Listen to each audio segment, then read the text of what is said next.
तो guys welcome back to my channel easy science classes में। तो आज हम पढ़ने वाले हैं क्लास 10th की सोशल साइंस और पॉलिटिकल साइंस का चैप्टर नंबर 1, जिसका नाम है सत्ता की साझेदारी। इसका हम चैप्टर का अर्थ समझते हैं। पहले तो सत्ता क्या होती है। सत्ता होती है शक्ति, का अर्थ होता है शक्ति। तो आप बोलेंगे कौन सी शक्ति? कोई युद्ध लड़ने के लिए शक्ति जरूरी होती है वो शक्ति?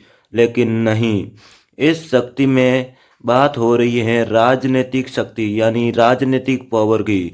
राजनीतिक पावर का साझेदारी यानी बंटवारा।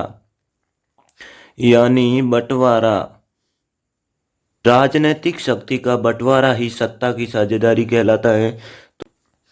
बेल्जियम की कहानी को हम शुरू करते हैं। बेल्जियम की कहानी यह है कि बेल्जियम की जनसंख्या लगभग 1 करोड़ के आसपास थी और बेल्जियम के 3 समुदाय थे। भाषी समुदाय यानी भाषाओं के आधार पर अलग अलग समुदायों में बटा हुआ था बेल्जियम।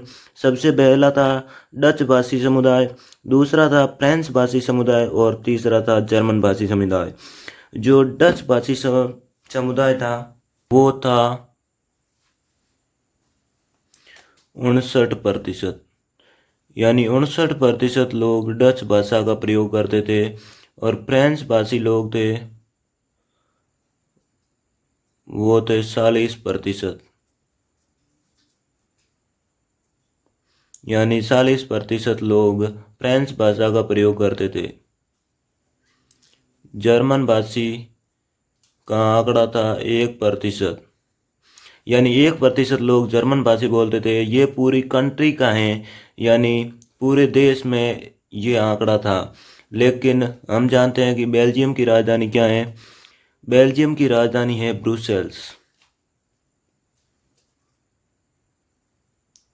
ब्रुसेल्स। तो ब्रुसेल्स की कहानी अलग है, इससे डिफरेंट है। बेल्जियम देश से डिफरेंट है। ब्रुसेल्स में जो फ्रेंच भाषी लोग थे उनका आंकड़ा था 80%, और जो डच भाषी लोग थे इनका आंकड़ा था 20%। तो जर्मन भाषी इसमें समुदाय नहीं था। तो जो डच भाषी थे वो कम थे और फ्रेंच भाषी ज़्यादा थे, इसे हम बहुसंख्यक कहते हैं। तो जो राजधानी थी इसमें तो फ्रेंच भाषी लोगों की संख्या ज़्यादा थी, लेकिन पूरे देश में फ्रेंच भाषी लोगों की संख्या जर्मन भाषी की अपेक्षा कम थी।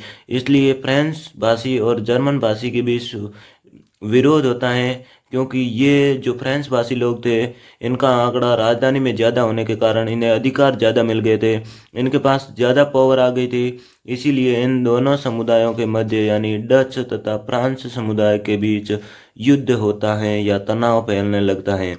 तो 1950 से 1960 के बीच 1950 से 1960 के बीच इन दोनों समूहों के बीच तनाव बढ़ गया और इस कारण 1970 से 1993 तक जो संविधान था, बेल्जियम का संविधान था, उसमें 4 बार संशोधन किया गया। यानी सबकी मांग रखी गई। एक बार जर्मन की मांग रखी गई, एक बार फ्रेंच की मांग रखी गई, एक बार डच की मांग रखी गई, दोबारा से इनकी मांग रखी गई। इसी प्रकार 4 बार संविधान में संशोधन किया गया। अब हम पढ़ते हैं श्रीलंका की कहानी। श्रीलंका की कहानी अजीब ही है। श्रीलंका में 2 समुदाय थे। एक था सिंगली भाषी, दोनों भाषाओं के आधार पर थे, सिंगली भाषी, और दूसरा था तमिल भाषी।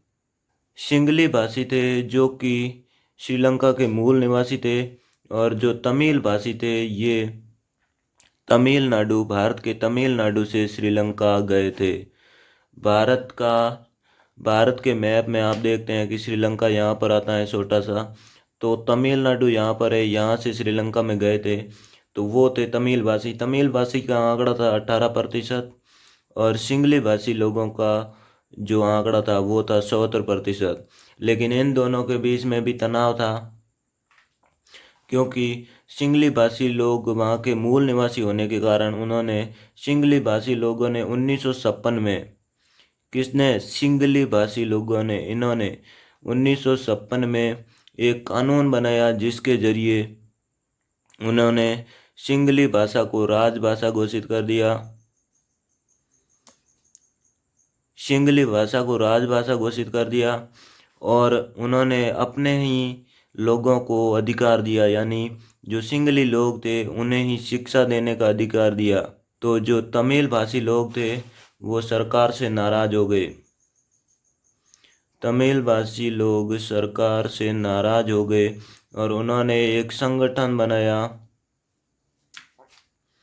संगठन बनाकर जो संगठन बनाया उसका नाम था लिट्टे, यानी लिबरेशन टाइगर्स ऑफ तमिल, जिसे शॉर्ट फॉर्म में कहते हैं लिट्टे। ये एक संगठन बनाया जिसके जरिए उन्होंने गृह युद्ध लड़ा, यानी गृह युद्ध लड़ा और अपनी मांग रखी, जिसके जरिए उन्होंने अपनी मांग रखी कि तमिल भाषा को राजभाषा बनाओ, तमिल को राजभाषा बनाओ। लेकिन यह उसकी मांग नहीं रखी गई और उन्होंने उन दोनों समूहों के बीच यानी सिंगली और तमिल के बीच गृह युद्ध हो गया। गृह युद्ध 2009 तक चला और बाद में ये भी समाप्त हो गया। हम देखते हैं कि श्रीलंका और बेल्जियम की कहानी अलग अलग है, क्योंकि इसमें जो बेल्जियम है, बेल्जियम में 3 समुदाय थे, इनकी सभी की मांग रखी गई और 4 बार संशोधन किया गया संविधान में। लेकिन जो श्रीलंका है, श्रीलंका में 2 समूह थे, लेकिन इन दोनों समूहों को भी नहीं संभाल पाया और गृह युद्ध हो गया, यानी युद्ध हो गया। तो युद्ध इसमें नहीं हुआ और इसमें हो गया। यही बेल्जियम की समझदारी है, यानी एक टॉपिक है बेल्जियम की समझदारी। तो उसका आंसर यही है कि बेल्जियम ने जो सत्ता की साझेदारी करके इन तीनों समूहों को मना लिया, लेकिन श्रीलंका ने सत्ता की साझेदारी नहीं की, इसलिए ये तीनों समूह नहीं माने। इसलिए श्रीलंका इतना समझदार नहीं माना जाता है और बेल्जियम इतना समझदार माना जाता है। अब हम पढ़ते हैं सत्ता की साझेदारी के रूप। तो सत्ता की साझेदारी के 4 रूप होते हैं। सबसे पहला है ऊर्ध्वाधर वितरण प्रणाली, यानी ऊर्ध्वाधर वितरण में सत्ता की साझेदारी कैसे होती है, ऊर्ध्वाधर कैसी होती है, आपने मैथ में पढ़ा होगा। ये जो रेखा है ये है ऊर्ध्वाधर, यानी खड़ी रेखा या ऊपर से नीचे की ओर जाने वाली रेखा जो होती है वो होती है ऊर्ध्वाधर।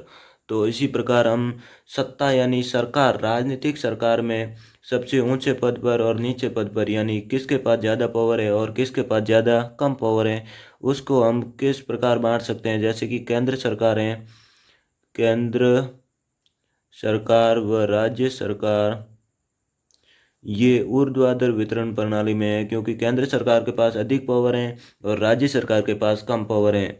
दूसरा नंबर है क्षैतिज वितरण। क्षैतिज वितरण प्रणाली क्या है? क्षैतिज वितरण प्रणाली जिस प्रकार ये रेखा होती है, आपने मैथ में पढ़ा होगा, ये रेखा क्षैतिज रेखा होती है। निर्देशांक ज्यामिति में नामक चैप्टर में पढ़ा होगा, ये रेखा क्षैतिज रेखा होती है। तो क्षैतिज अक्ष क्या होती है? यानी ऐसी सरकारें जिनकी पावर बराबर हो, जैसे कि कार्यपालिका, न्यायपालिका और विधायिका जैसे जो भी हैं, उनकी पावर बराबर है, तो ये क्षैतिज वितरण प्रणाली है। और सामाजिक समूह में सत्ता की साझेदारी किस प्रकार होती है? सामाजिक समूह में इस प्रकार होती है कि जो वर्ग पिछड़े वर्ग हैं उनको जो आरक्षण देकर आगे लाया जाता है, वो ही सामाजिक समूह में सत्ता की साझेदारी होती है। सब लोगों को आरक्षण देकर बराबर लाया जाता है, जिससे कोई ना समझे कि हम पिछड़े वर्ग के लोग हैं। एक होता है दबाव समूह में सत्ता की साझेदारी। दबाव समूह में जैसे कि कोई नेता बन जाता है तो उस पर दबाव डालकर, यदि वो लोगों की मांग नहीं पूरी करता है तो उस पर दबाव डालकर कोई छात्र संगठन या कई सारे संगठन दबाव डाल के कार्य कराते हैं, इसे ही कहते हैं दबाव समूह। इसी के साथ ये चैप्टर होता है ख़त्म और मिलते हैं किसी नेक्स्ट वीडियो में जल्द ही। तब तक के लिए जय हिंद, धन्यवाद।